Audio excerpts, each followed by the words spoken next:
Bueno, muy bien, entonces, hoy vamos a terminar con la descripción de campo medio para modelo de Ising.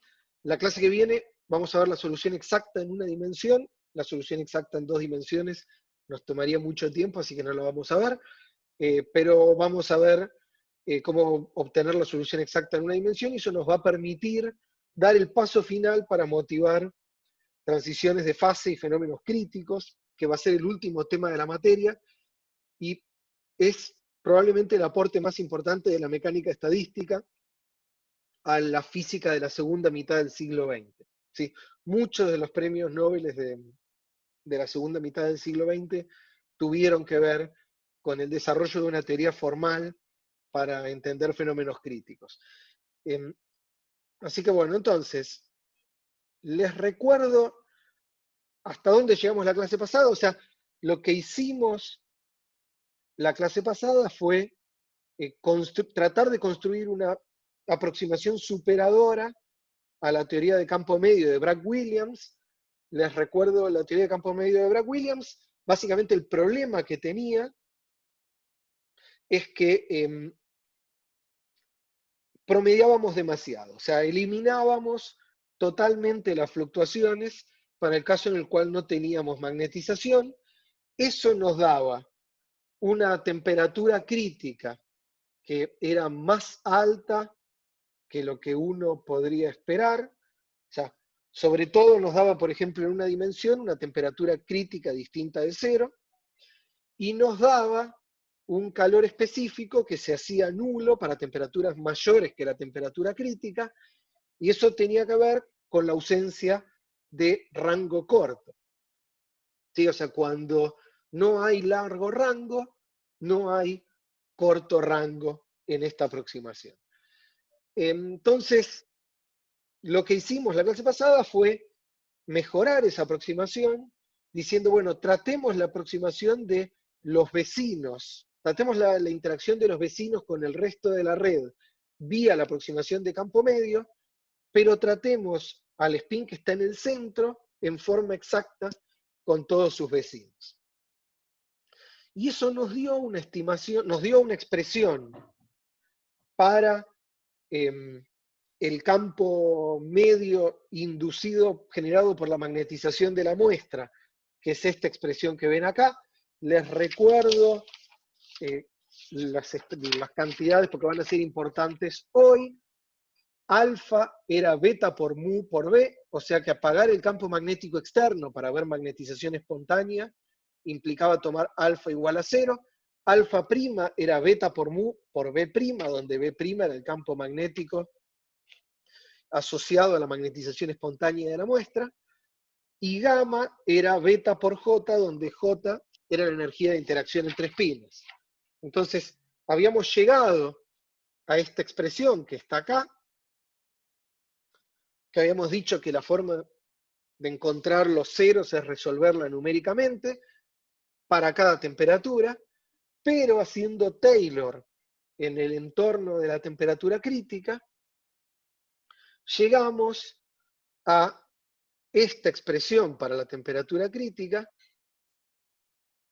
¿sí? Que vimos que nos daba más baja que el valor que obtuvimos para campo medio en la aproximación de Bragg-Williams. O sea, fíjense que en Bragg-Williams teníamos Q por J sobre K, se lo voy a escribir acá,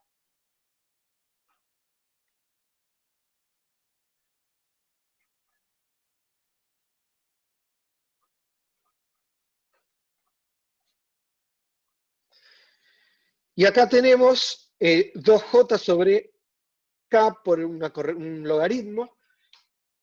Vimos, entre otras cosas, que para cuando tenemos dos vecinos, o sea, en la red unidimensional, esta temperatura iba correctamente a 0, y yo calculé al vuelo, porque alguien me preguntó, la temperatura para el caso de 4 vecinos y J igual a 1, y vimos que esto nos daba 2,88, que está más cerca que el valor que predice esta expresión, que el valor exacto para una red cuadrada bidimensional, que es tipo 2,3.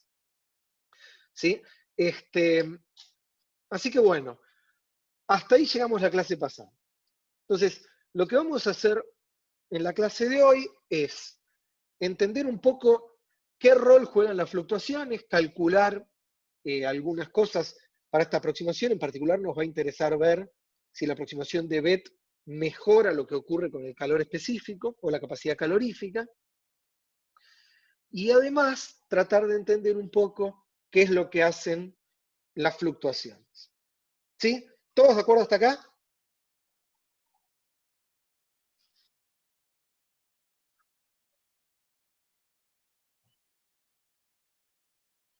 ¿Sí o no? Bien. Ahí alguien empieza a decir que está de acuerdo y hay 2 o 3 personas más. Muy bien. Excelente. Les recuerdo antes de seguir que habíamos esta expresión, si el campo magnético no era cero, se escribía de esta forma y hoy la vamos a usar bastante, así que solo se las recuerdo. Entonces, vamos a ver cuánto valen las fluctuaciones en esta aproximación. ¿Sí? Entonces, empecemos calculando el rango largo, o sea, el parámetro de orden de gran escala de este sistema. Empecemos calculando L, y les recuerdo L era, obviamente seguimos haciendo campo medio, así que L sigue valiendo la definición de antes, es el valor medio de los espines. Y el valor medio de los espines lo puedo sacar fácilmente diciendo L es Q más menos Q menos sobre Q, porque fíjense, esto en la clase pasada se los había dicho, pero lo podemos recordar. Fíjense que Q más sobre Q es la probabilidad de encontrar un spin más, y Q menos sobre Q es la probabilidad de encontrar un spin menos. La probabilidad más multiplicado por su valor de expectación, por más, y la probabilidad menos multiplicada por el valor que observo, que es menos, me da el valor medio del spin. ¿Sí? Entonces, lo que queremos hacer es Q más sobre Q menos sobre Q, donde Q más y Q menos eran las funciones de partición más y menos que habíamos calculado la clase pasada. ¿Sí? Bien. Entonces, vamos a dividir arriba y abajo por Q menos. Entonces, fíjense que arriba Q más menos Q menos dividido Q menos me queda Q más sobre Q menos menos 1. Y abajo a Q lo escribo como Q más Q menos. Y entonces Q más Q menos dividido Q menos es Q más dividido Q menos más 1. ¿Sí? Y ahora puedo usar justamente la expresión, una de las expresiones que vimos en la clase pasada, que es que Q más sobre Q menos lo podía escribir como la división de los cosenos hiperbólicos por esto, que era E a la 2 alfa, 2 alfa prima. ¿Sí? Entonces, puedo escribir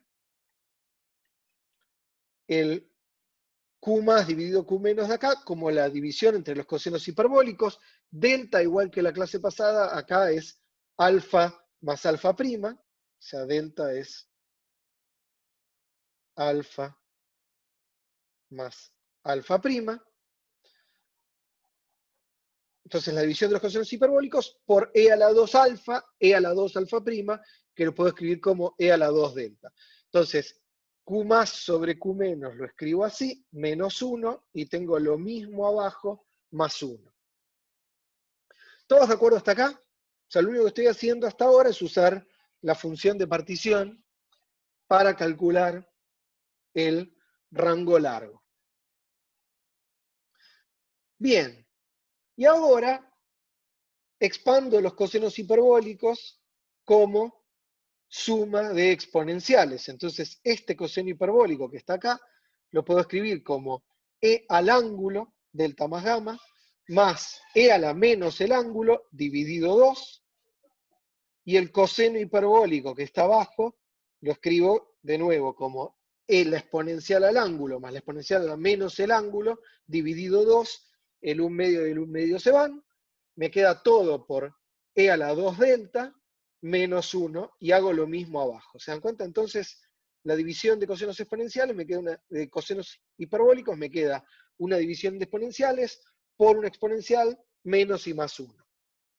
Saco factor común, o sea que saco esto de factor común arriba y abajo, así que se va a ir, y me queda esto que está acá multiplicado por esto, menos todo esto, y esto, más todo esto. ¿Qué es esto que escribí acá? O sea, fíjense que E a la delta más gamma por E a la 2 delta me queda E a la 3 delta más gamma, E a la menos delta por E a la 2 delta me queda E a la delta menos gamma, y el menos 1 se convierte en todo esto, y ahora tengo términos que se cancelan, porque este término es igual a este sumado y restado. ¿Todos de acuerdo?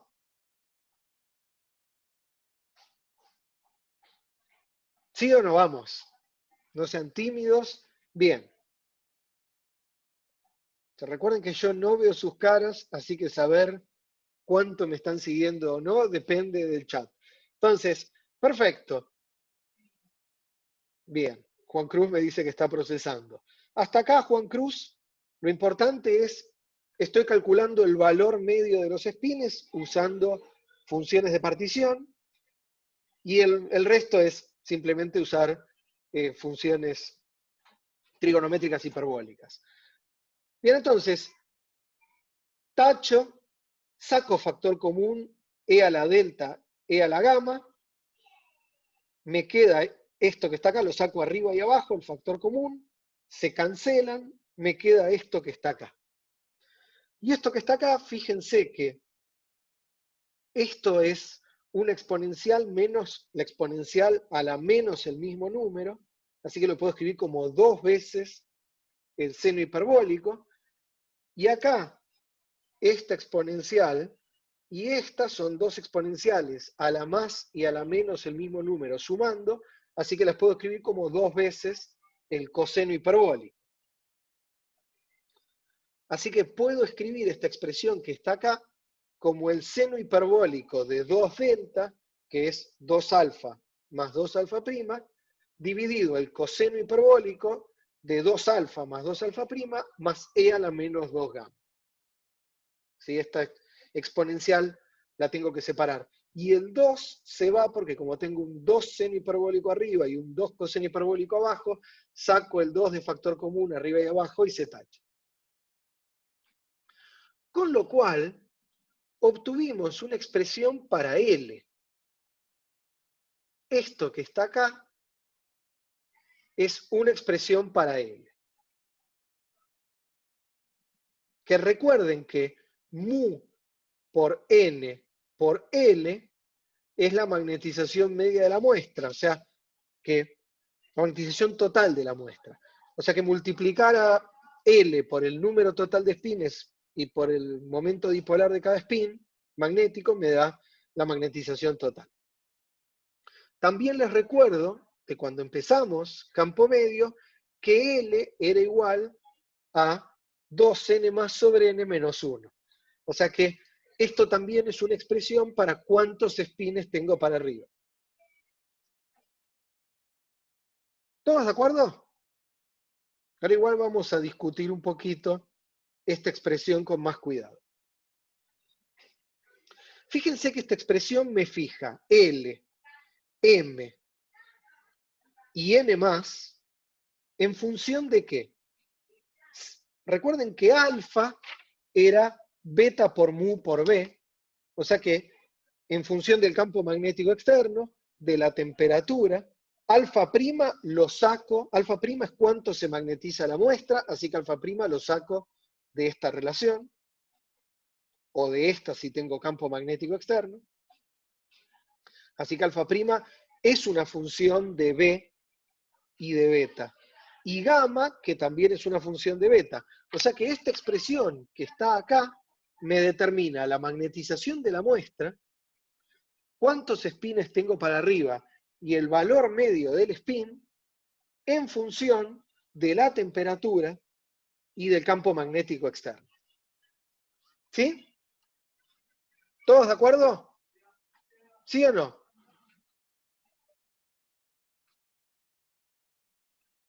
Bien.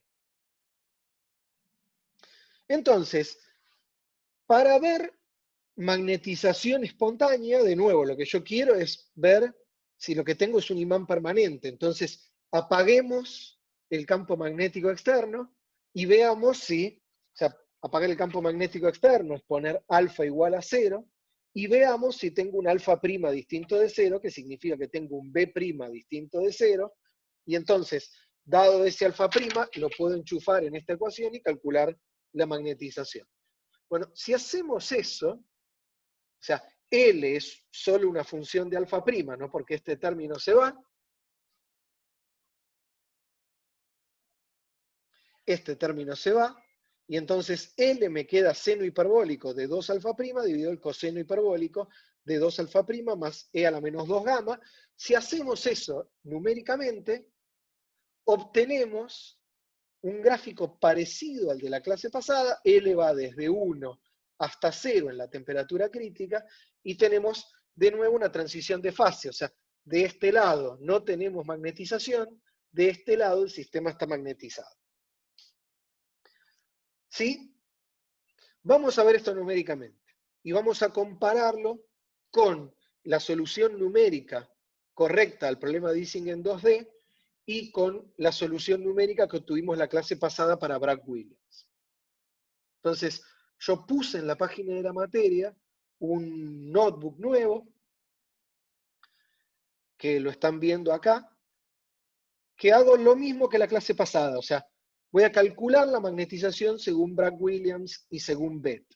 Entonces, defino el número de primeros vecinos, 4, red cuadrada en 2 dimensiones, defino J igual a 1 en variables adimensionales, la temperatura crítica según Bragg-Williams es 4, ¿no? Porque es Q por J, K por T, estoy calculando. Bien, entonces me armo el vector para calcular los ceros entre una temperatura muy chiquita y 2 veces la temperatura crítica. Acá tengo lo mismo que la clase pasada, o sea, la función de Bragg-Williams. L es igual a la tangente hiperbólica de QJL sobre KT. Hago el método de la secante para calcular para todas las temperaturas cuánto vale L. ¿Sí? Y acá hago lo mismo, pero ahora con BET. Entonces, fíjense, me armo otra función a la cual le voy a buscar los ceros, y esta función es la de alfa prima, o sea, alfa prima es Q menos 1 sobre 2, el logaritmo del coseno hiperbólico de alfa prima más gamma sobre el coseno hiperbólico de alfa prima menos gamma, donde gamma es J sobre KT. Entonces acá tengo el logaritmo de la división de cosenos hiperbólicos, hago el método de la secante para buscar los ceros, y después calculo L usando la fórmula que acabamos de calcular. L es el seno hiperbólico de 2 alfa prima dividido el coseno hiperbólico de 2 alfa prima más la exponencial. ¿Sí? Y acá comparo los resultados.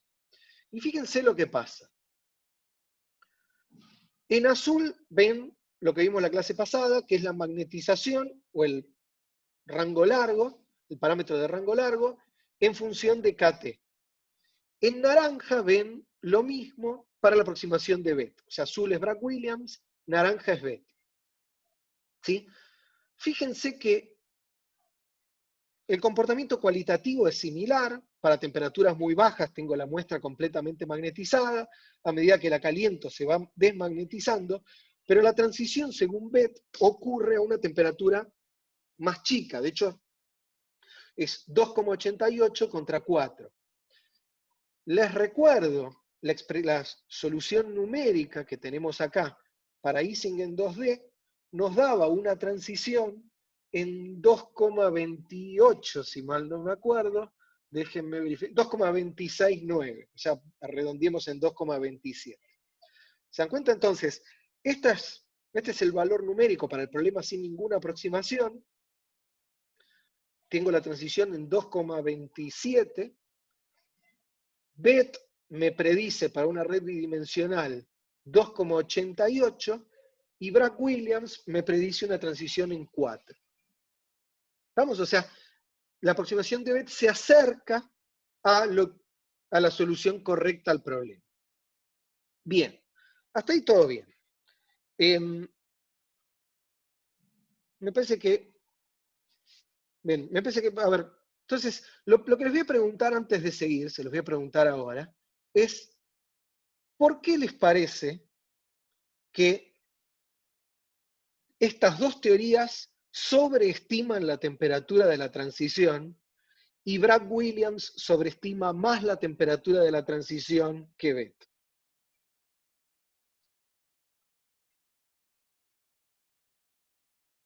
Pueden decirlo por el micrófono o escribirlo en el chat.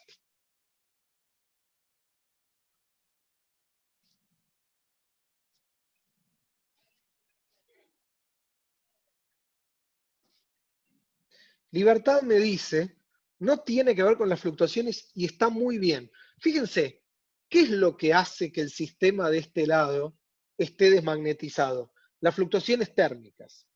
Si yo no, porque la fluctuación térmica hace que los espines no se alineen perfectamente. Si yo subestimo la amplitud de las fluctuaciones, lo que me va a decir, mi teoría va a pensar que es más fácil magnetizar la muestra y entonces a temperaturas más altas me va a permitir tener la muestra magnetizada. Entonces, Bragg Williams, que subestima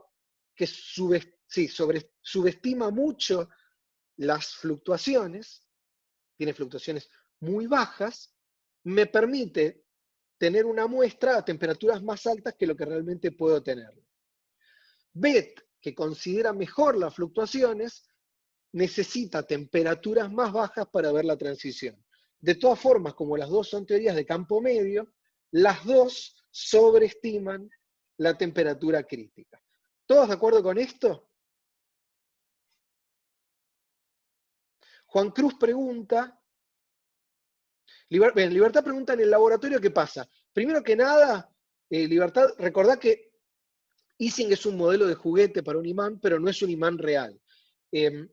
Entonces, pensá a Ising como si fuera el laboratorio. Porque ahora estamos comparando con un modelo de juguete que es el lugar donde vamos a observar. Entonces, lo que pasa en el laboratorio es que la temperatura crítica real de este sistema es 2,268. ¿Sí?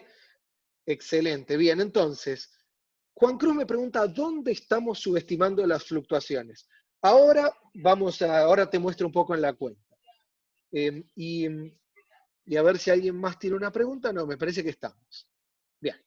Entonces, le debo la respuesta a Juan Cruz, cuya pregunta es ¿dónde estoy subestimando las fluctuaciones? Dice que no ve exactamente dónde en la cuenta. Antes de seguir, déjenme mostrarles algo más. Supónganse que aumento el número de primeros vecinos. Por ejemplo, ponemos 16 primeros vecinos. Esto puede ser porque tenemos una red muy complicada, igual en 2 dimensiones no podemos tener una red hexagonal, pero podríamos estar en 3 dimensiones o podríamos estar en n dimensiones. ¿Sí?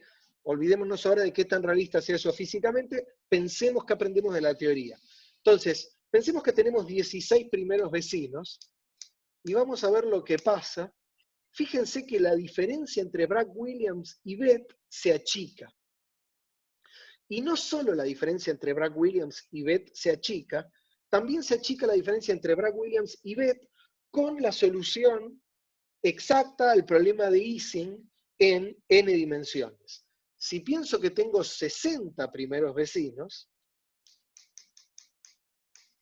fíjense que la diferencia se achica aún más. ¿Sí? Y esto tiene que ver de nuevo con que, ¿qué pasa? Cuantos más vecinos tengo, más rápido converge el valor que ve cada spin al valor medio. O sea, recuerden como cuando hicimos ensambles, para n grande las fluctuaciones se vuelven relativamente despreciables. Entonces, cuanto más grande es la dimensión del espacio o el número de primeros vecinos, estas teorías de campo medio funcionan mejor. Donde fallan es en una dimensión, en 2 dimensiones andan más o menos bien, en 3 dimensiones van a andar mejor, ¿sí? Y entonces donde fallan es cuando las fluctuaciones son muy importantes, justamente porque estamos suavizando las fluctuaciones. ¿Sí? ¿Todos de acuerdo hasta acá?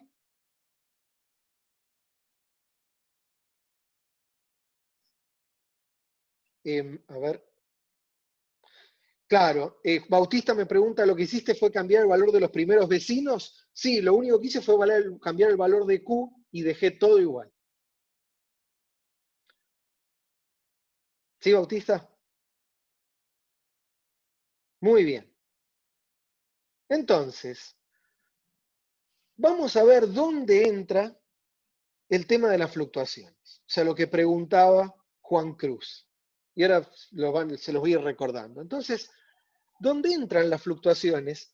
Fíjense que L solo depende de N+. Es el rango largo. Las fluctuaciones tienen que ver con S. ¿Se dan cuenta? Tiene que ver con el rango corto. ¿Sí?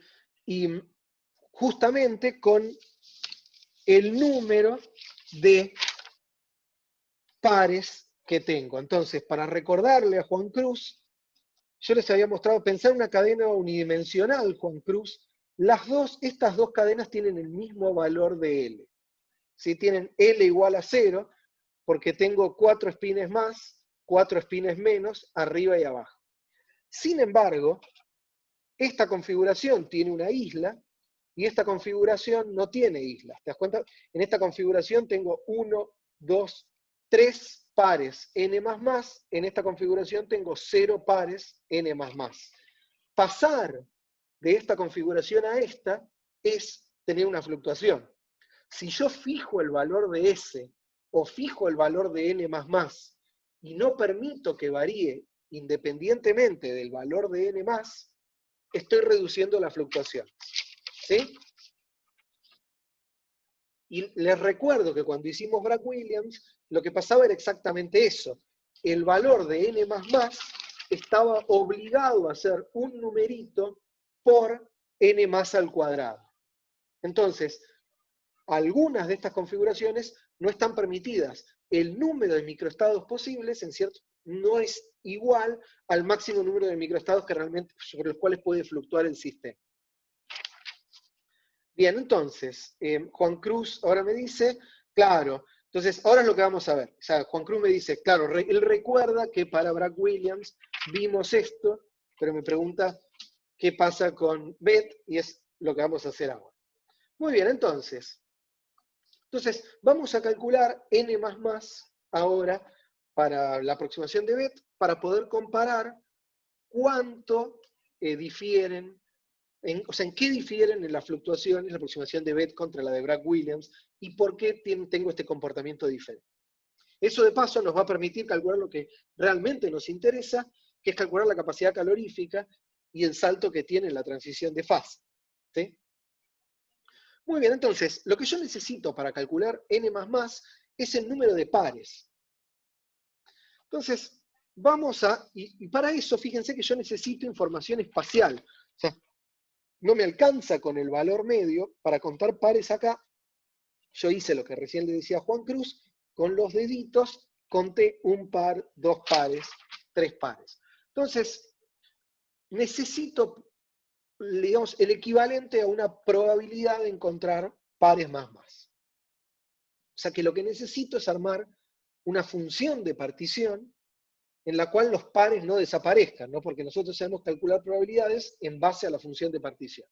Entonces, volvamos a la función de partición que teníamos, ¿se acuerdan? Para este problema, que era la suma sobre el spin del centro, sigma 0, más los sigma i, los 4 vecinos en la cruz, por e a la alfa sigma 0 más alfa prima por la suma de los sigma i, esta suma iba sobre todos los primeros vecinos, más gamma sigma 0 por, de nuevo, la suma sobre todos los primeros vecinos. ¿Sí? Y les recuerdo, esto era la interacción con el campo externo, esto era la interacción de todos los espines con el campo medio, y esto era la interacción de los vecinos en la cruz con el spin del centro en forma exacta. Entonces, Dante me pregunta exactamente lo que voy a decir ahora.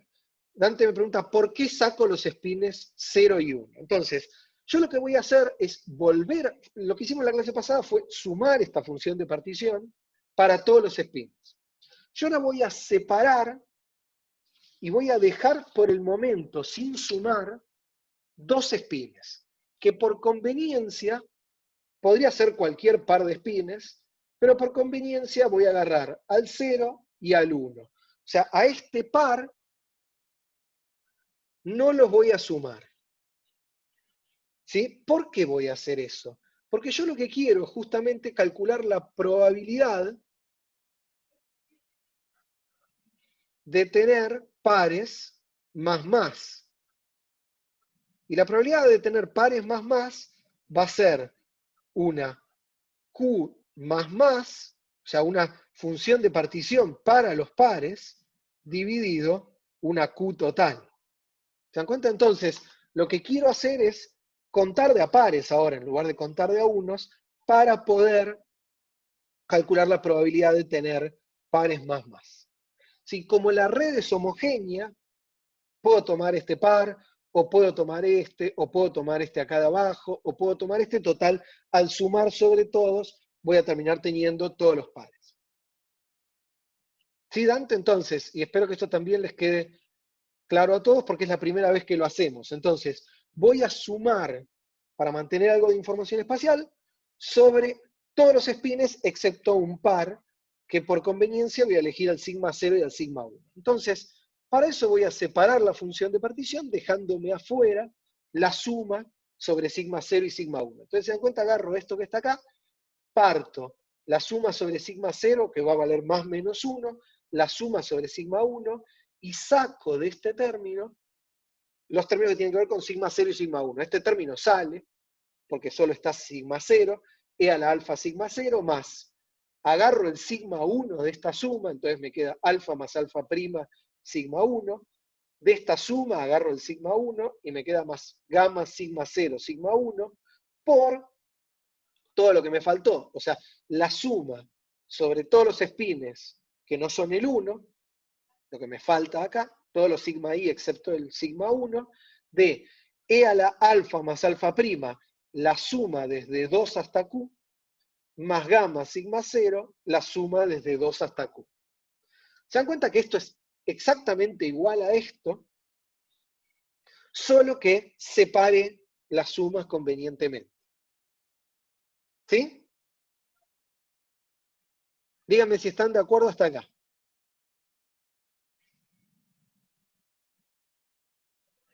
Bien.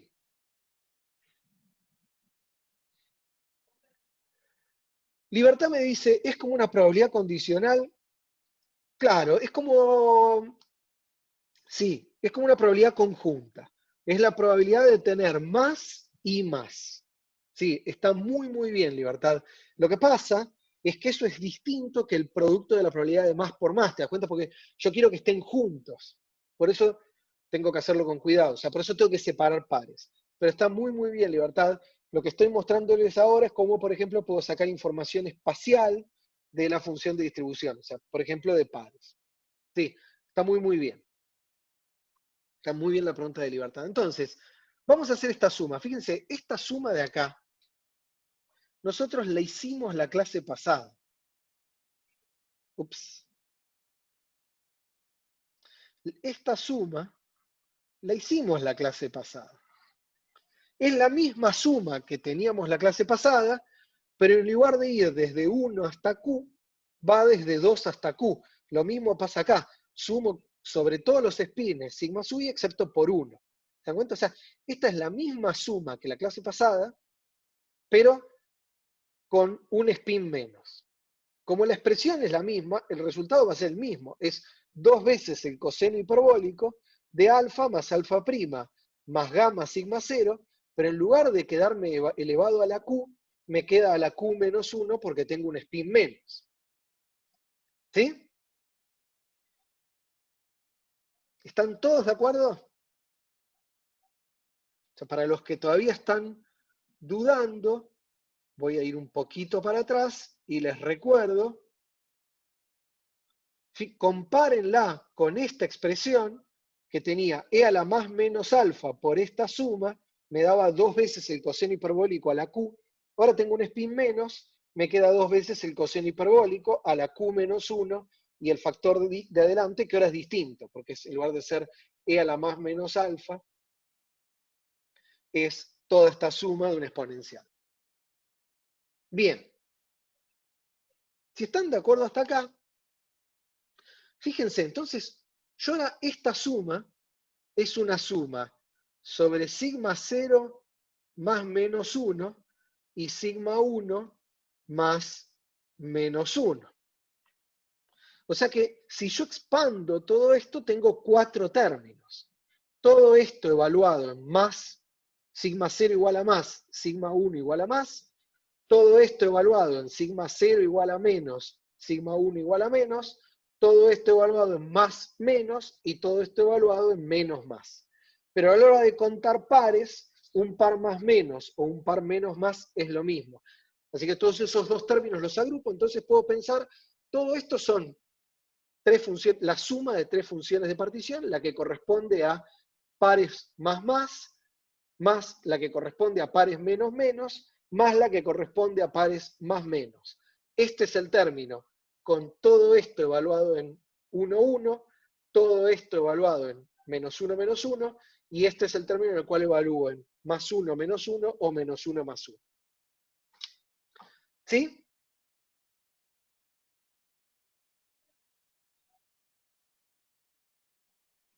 Bien.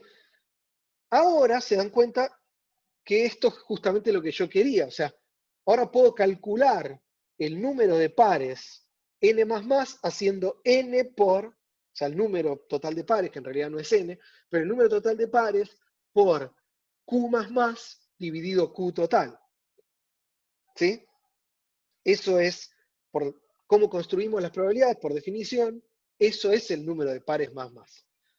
Entonces, la realidad es que cada una de estas funciones de partición es un numerito por el número de pares más, el número de pares menos y el número de pares más menos. Y ese numerito es el número total de pares dividido q total. ¿Sí? Entonces, en lugar de calcular la función de partición total y multiplicarla por el número total de pares, voy a hacer algo más fácil, que es decir, ya está. O sea, el número de pares más es un numerito por esto que está acá evaluado en más, el número de pares menos es un numerito por la q menos, y el número de pares más menos va a ser el mismo numerito de normalización por la q más menos. ¿Sí? Entonces, veamos si están de acuerdo con eso. Entonces, voy a hacer el primer término y si tienen dudas me paran. Entonces, yo tengo que calcular el par, tengo que calcular la función de partición evaluado en más. Me queda e a la alfa, porque acá va un más 1, más alfa, y acá más 1, así que me queda e a la 2 alfa, más alfa prima, más 1 por más 1, más gamma. Entonces me queda e a la 2 alfa, más alfa prima, más gamma, 2 coseno hiperbólico de alfa, más alfa prima, más gamma, porque acá va un más 1, a la q menos 1. Y eso es lo que escribí acá. E a la 2 alfa, más alfa prima, más gamma, 2 coseno hiperbólico de alfa más alfa prima más gamma, a la q menos 1. Por una normalización. ¿Sí? ¿Todos de acuerdo? Díganme si están de acuerdo hasta acá o no.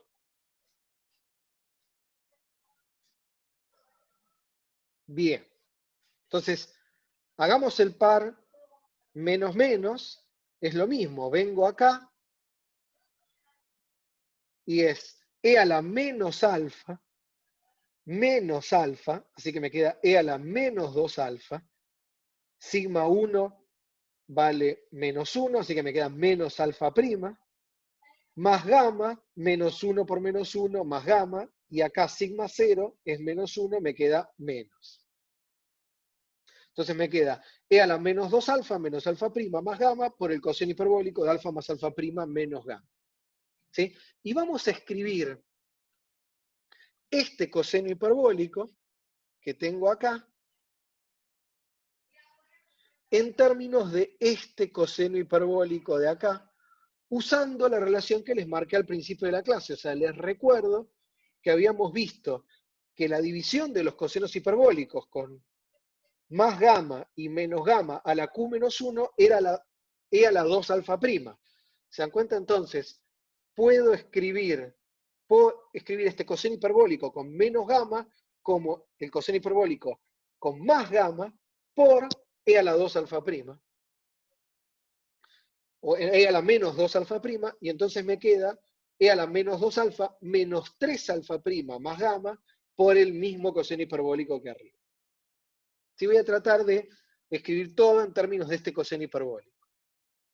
Aníbal pregunta si la normalización es la misma en todos los casos. Sí, Aníbal. ¿Sabes por qué? Porque la normalización es el número total de casos. O sea, lo que yo debería calcular, mira, te lo muestro con, por ejemplo, el sigma medio, que es más fácil porque ya lo tenés. El sigma medio es más 1 por la probabilidad más menos 1 por la probabilidad menos. ¿Sí? Eso es el sigma medio. Y la probabilidad más y la probabilidad menos es Q más sobre Q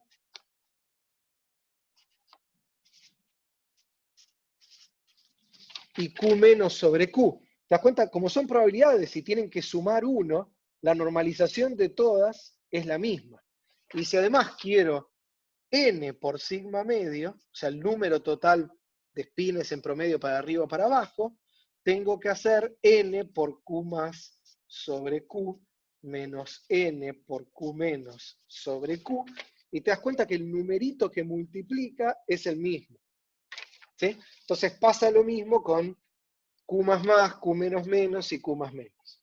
Entonces, con eso, claro, la normalización es la misma para las tres. Bien, entonces hagamos ahora rápido n más menos. Si n más menos es poner acá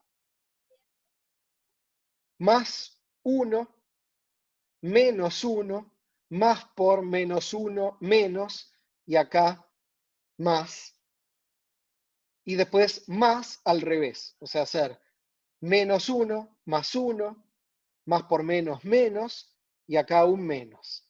Entonces me queda esto que ven acá. Bueno, cuando tengo más 1 y menos 1, el término con alfa se va, entonces solo me queda el término con alfa prima, y me queda e a la menos alfa prima menos gamma, por el coseno hiperbólico de la suma, más e a la alfa prima menos gamma, por el coseno hiperbólico de la resta.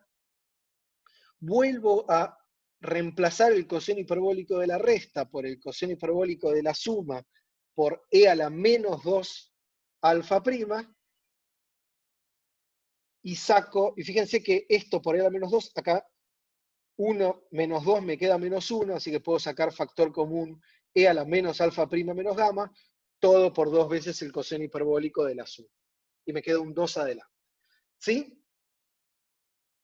Y ahora tenemos que normalizar, que sería lo mismo que calcular la función de partición, multiplicar por el número total de pares y dividir, pero esto es más fácil, o sea, lo que tengo que pedir es que la suma de todos los pares más menos menos, más menos, más menos, me den el número total de pares, que era Q por N sobre 2, ¿sí? Porque es el número de espines por el número de todos los vecinos, eso es el número total de pares que tengo alrededor de un vecino, y cuando sumo sobre toda la red tengo que dividir por 2 para no contar 2 veces, así que el número total de pares es Q por N sobre 2. Esta suma me tiene que dar Q por N sobre 2. Entonces, la suma de esto más esto más esto me tiene que dar Q por N sobre 2, saco factor común el coseno hiperbólico y me queda A por 2 veces el coseno hiperbólico, la suma de todas estas exponenciales. Y acá puedo sacar factor común E a la menos alfa prima.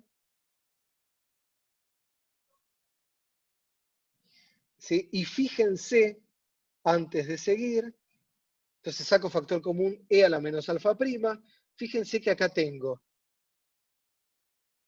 E a la, un numerito, más E a la menos, o sea, tengo 2 alfa más 2 alfa prima, menos 2 alfa menos 2 alfa prima, más gamma. O sea que puedo sacar factor común afuera de esta parte. E a la gamma, escribir el resto como un coseno hiperbólico. Y entonces A sale de pasar todo esto dividiendo, y me queda que A es Q por N sobre 2, el coseno hiperbólico a la Q menos 1 dividiendo, todo esto dividiendo, que es lo que les decía, 2 veces el coseno hiperbólico de alfa, de 2 alfa más 2 alfa prima por E a la gamma, más E a la menos 2 gamma, y este E a la menos alfa pasa dividiendo, y me queda como un E a la alfa multiplicando. ¿Estamos?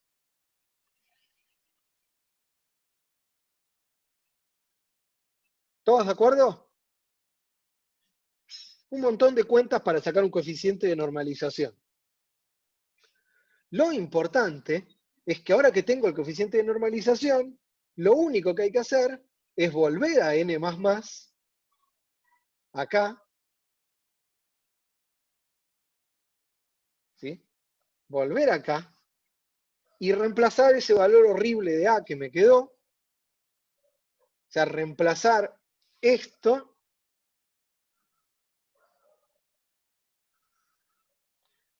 ahí. Se tachan un montón de cosas y me queda que n es Q por n sobre 4, estas exponenciales y cosenos hiperbólicos que dependen de alfa, alfa prima y gamma. Entonces, esto es simplemente hacer la cuenta, pero lo que me interesa es, fíjense que obtuvimos el número de pares. ¿Sí? El número de pares más. O sea, aún en una aproximación de campo medio, ahora puedo distinguir entre esta configuración y esta. Porque estas dos configuraciones tienen un número distinto de pares. Y no solo eso, sino que fíjense que n depende de alfa, o sea que depende del campo magnético externo, depende de alfa prima, o sea, de la magnetización de la muestra, y depende de gamma, y ahí básicamente gamma va como beta, así que depende de la temperatura. No solo eso, sino que, a ver si bien, no solo eso, sino que fíjense, por ejemplo, piensen que no tenemos campo magnético externo, o sea, piensen que alfa vale 0. Esto se va, esto se va. Fíjense que ahora el número de pares n depende de alfa prima, que depende de L, o sea, depende de la magnetización media de la muestra, pero tengo un término extra. O sea, tengo un término que depende solo de la temperatura. No solo eso, piensen en el caso en el cual no tengo magnetización. O sea, piensen en el caso en el cual alfa prima vale 0. ¿Sí? Si alfa prima vale 0, acá me queda E a la gamma, me sobrevive una dependencia. O sea, en esta aproximación tengo, tengo un número de pares que depende de la temperatura, aun si no hay rango largo. Eso, entonces, a ver, lo siguiente que puedo hacer es, una vez que tengo n es calcular S, el rango corto, pero además comparen esto con campo medio, donde n era función de n sobre n al cuadrado, y lo que habíamos visto, si L valía 0, S quedaba fijo. Acá el número de pares va a poder ser distinto de 0, o va a poder fluctuar dentro de cierto rango, porque estamos haciendo campo medio, aún si no tengo magnetización. ¿Se dan cuenta? O sea, tengo una dependencia con la temperatura que es no trivial. ¿Todos de acuerdo? Entonces, me parece que después de estos 40 minutos contesté la pregunta que creo que había hecho Juan Cruz. ¿Sí? ¿qué tan bien capturamos las fluctuaciones acá? Y la respuesta es mejor. O sea, todavía tenemos una dependencia con la temperatura. ¿Por qué? Porque tratamos en forma exacta al menos la interacción con los primeros vecinos. Muy bien. Y ese es el motivo por el cual pasa lo que les mostraba al principio de la clase, que es que este sistema no subestima tanto, no sobreestima tanto la temperatura crítica. Y vamos a ver que hace algo más. Bueno, entonces, ahora nos quedan poquitas cuentas por hacer y son un poquito más fáciles y menos tediosas. Entonces, calculemos la energía y la capacidad calorífica. Entonces, ahora podemos calcular la energía. Y vamos a hacerlo para B igual a 0, para campo magnético externo igual a 0, o sea, alfa prima igual a 0, porque es el caso que nos interesa para magnetización espontánea. Entonces, les recuerdo que el hamiltoniano en términos de n más y n más más es esto que está escrito ahí. Y ahora tengo una expresión para n más, y tengo una expresión para n más más, y tengo una expresión para n más, que es esta de acá. Así que despejamos n más y n más más de estas dos expresiones y lo reemplazamos acá. Y no voy a hacer la cuenta, es aburrida, pero no es más que reemplazar y tachar cosas con paciencia. La energía me queda menos un medio QJN coseno hiperbólico dividido coseno hiperbólico menos y más E a la menos 2 gamma. Y acá de nuevo, para temperaturas mayores que la crítica, que corresponde a alfa prima igual a 0, esto no me da 0. ¿Ya? Hemos mejorado en algo. ¿Sí? A continuación, calcular la capacidad calorífica es calcular la derivada de U a dt. Y vamos a verlo para temperaturas mayores que la crítica, que es donde teníamos problemas con Bragg-Williams. En ese caso, como les decía, alfa prima vale 0, y entonces me queda menos un medio QJN, coseno hiperbólico del 0 es 1, menos E a la menos 2 gamma sobre 1 más E a la menos 2 gamma, que todo esto lo puedo escribir como la tangente hiperbólica de gamma. Y ahora lo único que tengo que hacer es, bueno, entonces, fíjense que, recuerden que gamma es beta por J, así que la energía para temperaturas mayores que la crítica va como la tangente hiperbólica de beta, o sea, como la tangente hiperbólica de 1 sobre KT. ¿Sí?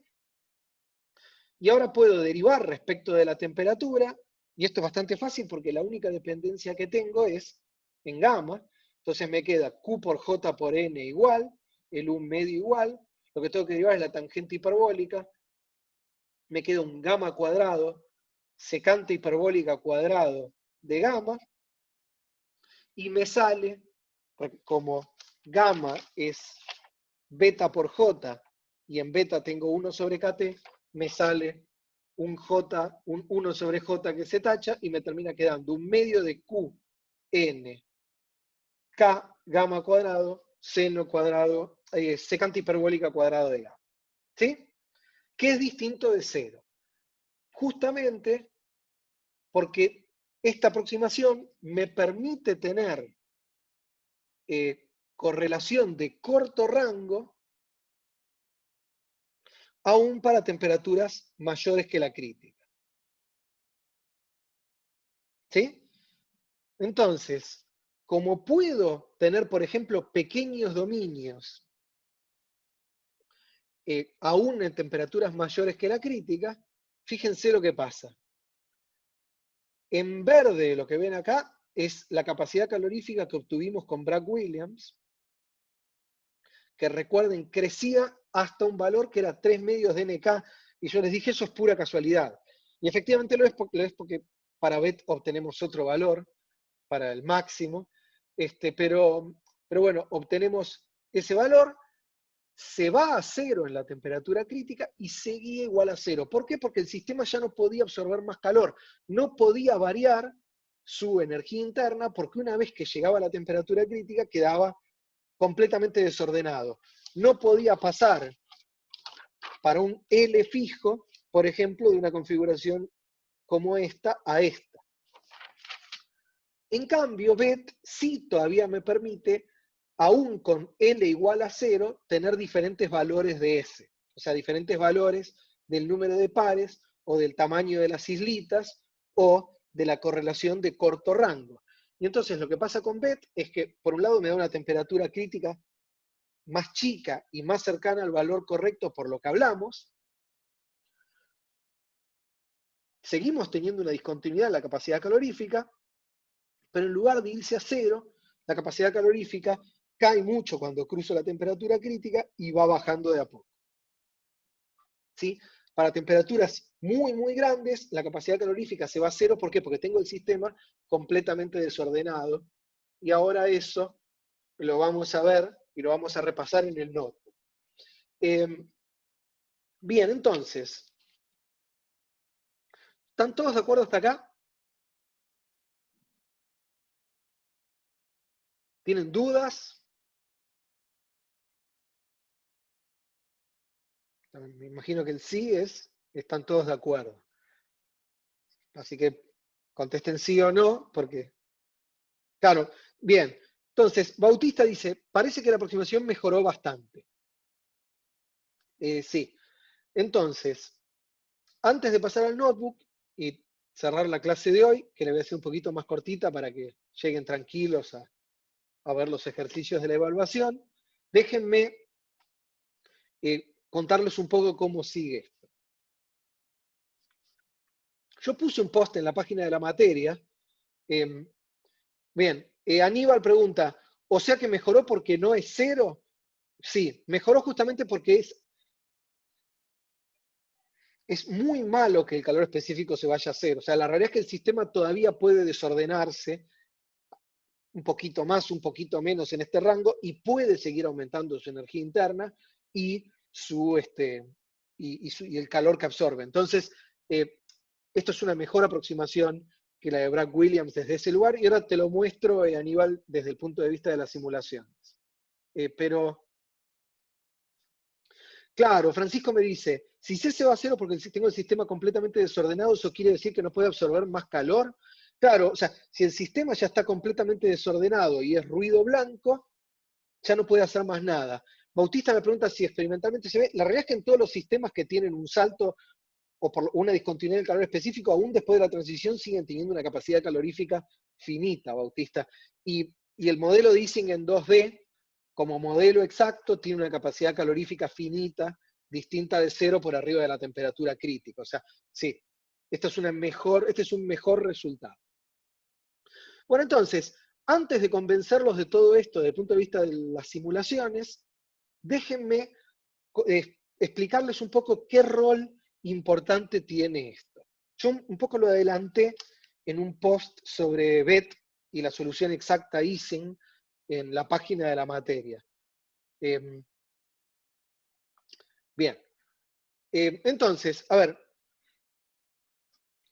hasta mediados del siglo XX, la mecánica estadística había sido una rama de la física que había resuelto un montón de problemas, había ampliado las aplicaciones, había generado un montón de nueva física, y le había permitido a los físicos atacar un montón de nuevos problemas,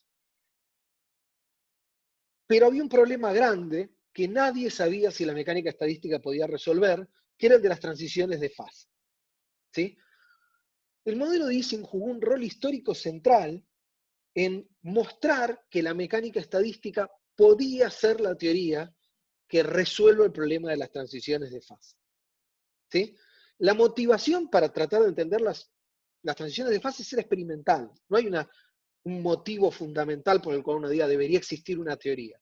Pero las transiciones de fases existen en la naturaleza y los físicos no tenían una descripción satisfactoria del fenómeno y de un montón de cosas que ocurren en las transiciones de fases que no son para nada triviales, como por ejemplo lo que les mostraba la clase pasada, que es que a medida que el sistema se acerca al punto crítico suele hacerlo como una ley de potencias, que eso lo vamos a ver en más detalle en las próximas clases. Pero algo muy importante, y que esto sí muestra, es que en todos estos casos existen singularidades en las funciones termodinámicas a medida que uno tiene la transición de fase. Y no había una descripción satisfactoria de ese sistema. El modelo de Ising se volvió tan importante justamente porque permitió mostrar que la mecánica estadística como teoría permitía atacar este problema. ¿Sí? Entonces, cuando Ising encuentra su solución exacta en 2D, que es más importante que la en una dimensión porque tiene una transición de fase a temperatura finita, termina mostrando, miren, yo puedo calcular la función de partición y la mecánica estadística me da la fenomenología correcta, me da un salto en las funciones termodinámicas, me da un salto en el parámetro de orden, o sea, me da una magnetización distinta de 0 por debajo de la temperatura crítica, igual a 0 por encima. Y eso fue un gran logro de la física del siglo XX. A partir de ahí se empiezan a desarrollar, a partir de ahí las teorías de campo medio que ya existían ganan confianza, porque entonces lo que me están describiendo, más allá de que son aproximadas, tiene que ver con la transición de fase, o sea, la transición de fase realmente existe, es capturable por la mecánica estadística, entonces yo puedo hacer aproximaciones para estudiarla, y a partir de ahí se empezaron a desarrollar teorías cada vez más fuertes para estudiar transiciones de fase. Por el momento, lo que tenemos es una solución exacta en una dimensión y en 2 dimensiones. La de 2 dimensiones no la vamos a ver, pero los que quieran la pueden leer en el libro de Wang. Son como unas 25 hojas. Pero el que tenga tiempo, estamos en cuarentena, así que lo puede leer. Entonces, tenemos soluciones exactas para 1 y 2 dimensiones. Tenemos soluciones exactas para muchas dimensiones. ¿Cuál es la solución exacta para muchas dimensiones? Campo medio. O sea, por más que campo medio es una aproximación a bajas temperaturas, es una aproximación para baja dimensionalidad, para el límite de muchos vecinos, termina siendo una teoría exacta. Entonces, campo medio, en sentido estadístico, es una teoría formal para muchas dimensiones, y no tenemos, lamentablemente, una teoría exacta para Ising en 3 dimensiones. Y para un montón de fenómenos críticos en 3 dimensiones, que es donde vivimos. Y eso lo resolvió la física en la segunda mitad del siglo XX, introduciendo herramientas que vamos a ver al final de la materia, que tienen que ver con cómo tratar formalmente fenómenos críticos. Primero lo hicieron en forma fenomenológica, y después se desarrolló una teoría formal, que es la de grupos de renormalización. ¿Sí? Entonces, esto para poner en contexto cómo fuimos construyendo, porque no quiero que esto quede desconectado, empezamos en esta materia con la termodinámica y tratando de construir una teoría microscópica que sea consistente con la termodinámica, no que la formalice, pero que sea consistente con la termodinámica, y terminamos llegando al punto en el cual fenómenos muy complicados como transiciones de fase, los vamos a poder estudiar usando funciones de partición. ¿Sí? Bueno, entonces, hecho este raconto, vamos a ver que esto es razonable. Entonces, usemos los últimos minutos de la clase para volver a nuestro no.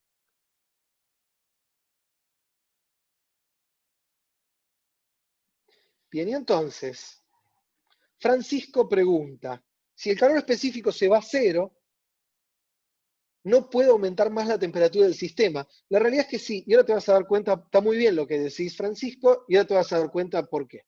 Bueno, entonces, volvamos a 4 primeros vecinos acá.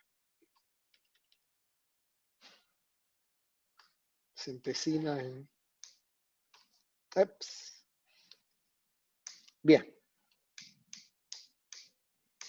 Bueno, entonces, les vuelvo a mostrar lo que estábamos viendo antes.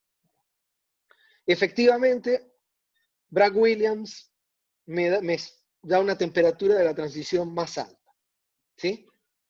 Veamos lo que pasa con la capacidad calorífica del sistema real. Y eso es lo que tenemos acá.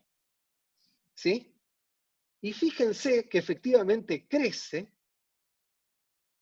hasta la temperatura en la cual ocurre la transición, Y después hace algo bastante más parecido a lo que nos da Bragg-Williams. ¿Se dan cuenta? O sea, crece, tiene un salto acá, ¿sí? Porque acá tengo este valor enorme. Entonces, crece, si hiciese muchas más realizaciones, esto se volvería una curva cada vez más suave, pero piensen en el valor medio de esta curva para ganar un poquito de tiempo y de intuición. Entonces, crece, ¿sí? Toma un valor máximo y después sigue por acá con valores bastante más chicos y se va yendo hacia cero a temperaturas cada vez más grandes. La transición, o sea, no se va a cero, como nos decía Bragg-Williams, y la transición no ocurre en 2,88, que está acá, como nos dice Beth, por limitaciones de campo medio. Pero al menos lo que nos da Beth es bastante más razonable. ¿Sí? ¿Todos de acuerdo hasta acá? Ya que estamos hasta acá, antes de mostrarles por qué pasa esto, les quiero mostrar algo más. Fíjense que además la susceptibilidad también crece, tiene un pico y decae. Entonces, fíjense que la magnetización, yo ya les mostré la clase pasada, que esta magnetización se iba a cero como una ley de potencias cerca de la temperatura crítica. Este calor específico crece brutalmente de este lado como una ley de potencias en el entorno de la temperatura crítica, o sea, como T sobre 1 menos T sobre temperatura crítica a alguna potencia, y la susceptibilidad hace lo mismo. Y les adelanto esto porque vamos a ver que esto es un fenómeno que es común a un montón de fenómenos críticos. La divergencia en todos los parámetros termodinámicos cerca de la temperatura crítica sigue una ley de potencias. Y esto fue una pista central para empezar a entender fenómenos críticos en la segunda mitad del siglo XX. Bueno, dicho eso, volvamos a esto. Entonces, como les decía, esta curva es similar a lo que les mostraba hace un rato a partir de la teoría. Entonces, juguemos un poco con Monte Carlo. Entonces, voy a tomar una red de 500 por 500. Recuerden que la temperatura crítica es 2,269. Entonces vamos a poner una temperatura que sea un poquito más grande. Por ejemplo, 3,5. ¿Sí? Miren lo que pasa. Se dan cuenta que el sistema, de hecho, vamos a tomar hagamos 2,5. Aún más cerca de la temperatura crítica. Fíjense que la magnetización media es cero. ¿Sí? Tengo tanto azul como amarillo. O sea, tengo tantos espines para arriba como espines para abajo. Pero sin embargo, tengo muchos pares. ¿Se dan cuenta? N más es en valor medio igual a N menos, pero estoy en este tipo de configuraciones. Tengo muchas islitas que van cambiando de tamaño, ninguna tiene un tamaño del orden de mi dominio, pero tengo todas estas islitas que, ¿qué pasa si yo le aumento la temperatura del sistema y hago K por T igual a 4 en unidades de J, ¿no? Les recuerdo que J vale 1. Se dan cuenta que las islas se volvieron más chicas. ¿Sí? O sea, el número de pares N se redujo. ¿Sí? Pasé de una configuración de este tipo a una configuración que no es exactamente esta, porque todavía tengo cosas al estilo más, menos, menos, pero ya no tengo islas tan grandes. ¿Sí? ¿Qué pasa si ahora tomo una temperatura aún más grande? Si yo tomo una temperatura, por ejemplo, digamos algo brutal, 100, se dan cuenta que ahí casi no tengo islas. Lo que tengo es más menos. O sea, el sistema puede seguir cambiando su energía interna aun cuando no está magnetizado, justamente por la correlación de rango corto. ¿Sí? Ahora, en la aproximación de Bragg-Williams, el rango corto es una función de L. solamente, y no de L y de la temperatura. Entonces, como promedié demasiado, en cierto sentido, básicamente, una vez que desmagneticé a la muestra, lo que tengo es esta configuración. Y aumentar la temperatura no me cambia la configuración, porque el sistema no puede cambiar su rango corto si no cambia L. ¿Sí? Eso es lo que hace que en Bragg-Williams este calor específico se planche. Esta capacidad calorífica se planche. En cambio, en BET todavía puedo cambiar el rango corto solo variando la temperatura sin cambiar L. Y eso lo que me permite es capturar un poco mejor esto. ¿Sí? ¿Todos de acuerdo?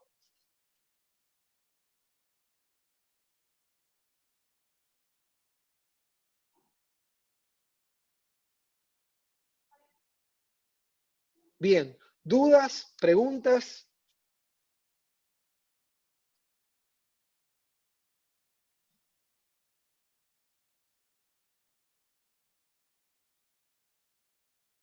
Díganme si tienen alguna duda, alguna pregunta.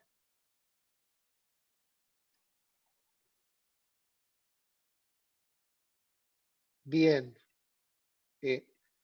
Bautista me dice que el código lo ayuda bastante a entender. Ahora ustedes van a hacer una práctica numérica y eso les debería ayudar a ganar aún más intuición. Todos los otros notebooks están en la página de la materia.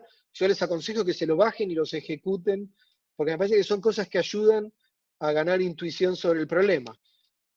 ¿Algún otro tiene una duda o estamos hasta acá?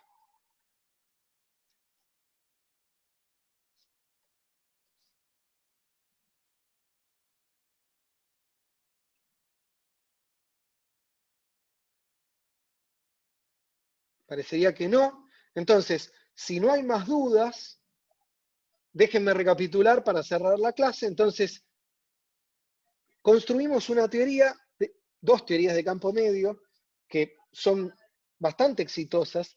Campo medio después se usa en un montón de otras áreas de la física para tratar justamente problemas con muchos cuerpos o problemas extensos en los cuales uno tiene un potencial de interacción y uno no sabe, no puede sumar la función de partición o tratar el sistema en forma exacta. Así que es una aproximación muy usada, con lo cual es importante también conocer sus ventajas y sus limitaciones, más allá de que en dimensionalidad grande termina siendo una teoría que nos va a dar la temperatura crítica exacta y el comportamiento exacto. Pero entonces, para cerrar, lo que me gustaría recapitular y recordarles, y esto es algo que conceptualmente es difícil, así que se los voy a volver a repetir en las próximas dos clases varias veces, es esta idea de que tratar el fenómeno en forma exacta o con campo medio nos permite ver ciertas propiedades de los fenómenos críticos que no son para nada esperables, como por ejemplo el comportamiento como una ley de potencias en el entorno. Y entonces los quiero ir preparando a que piensen que cada una de estas transiciones va a estar caracterizada por el exponente de esta ley de potencias que, que está en el entorno de la temperatura crítica. Y estoy seguro que dentro de un par de clases me van a decir cómo se mide un exponente en forma experimental. Y entonces les voy a recordar el notebook de la clase pasada. O sea, tomemos esta curva de acá, magnetización en función de KT. Recuerden que yo hice un gráfico que era magnetización en función de 1 menos la temperatura sobre la temperatura crítica en escala logarítmica, y una vez que hago eso, sacar un exponente en el entorno de la temperatura crítica no es más que mirar la pendiente de este gráfico. Entonces, si uno mide en el laboratorio para una transición cómo varía la magnetización o el parámetro que se vuelve cero al cambiar de fase, si uno lo mide en función de la temperatura, haciendo un gráfico uno puede saber cómo se comporta esto en el entorno de la temperatura crítica. Y entender este tipo de cosas va a ser fundamental. ¿Sí? En buena medida la solución exacta en 2 dimensiones y la solución en 1D, que es la que vamos a ver la clase que viene, nos va a dar confianza de que esto es algo que se puede hacer. Así que quería cerrar con esto para motivar la clase que viene, en la cual vamos a ver la solución exacta del problema de Ising en una dimensión. Sí, así que bueno, como me parece que no tienen dudas, paramos la clase acá. Los que se quieran desconectar se pueden desconectar, y para los que tengan alguna duda, yo me quedo un rato contestando preguntas. Así que para todo el resto, saludos y nos vemos la semana que viene.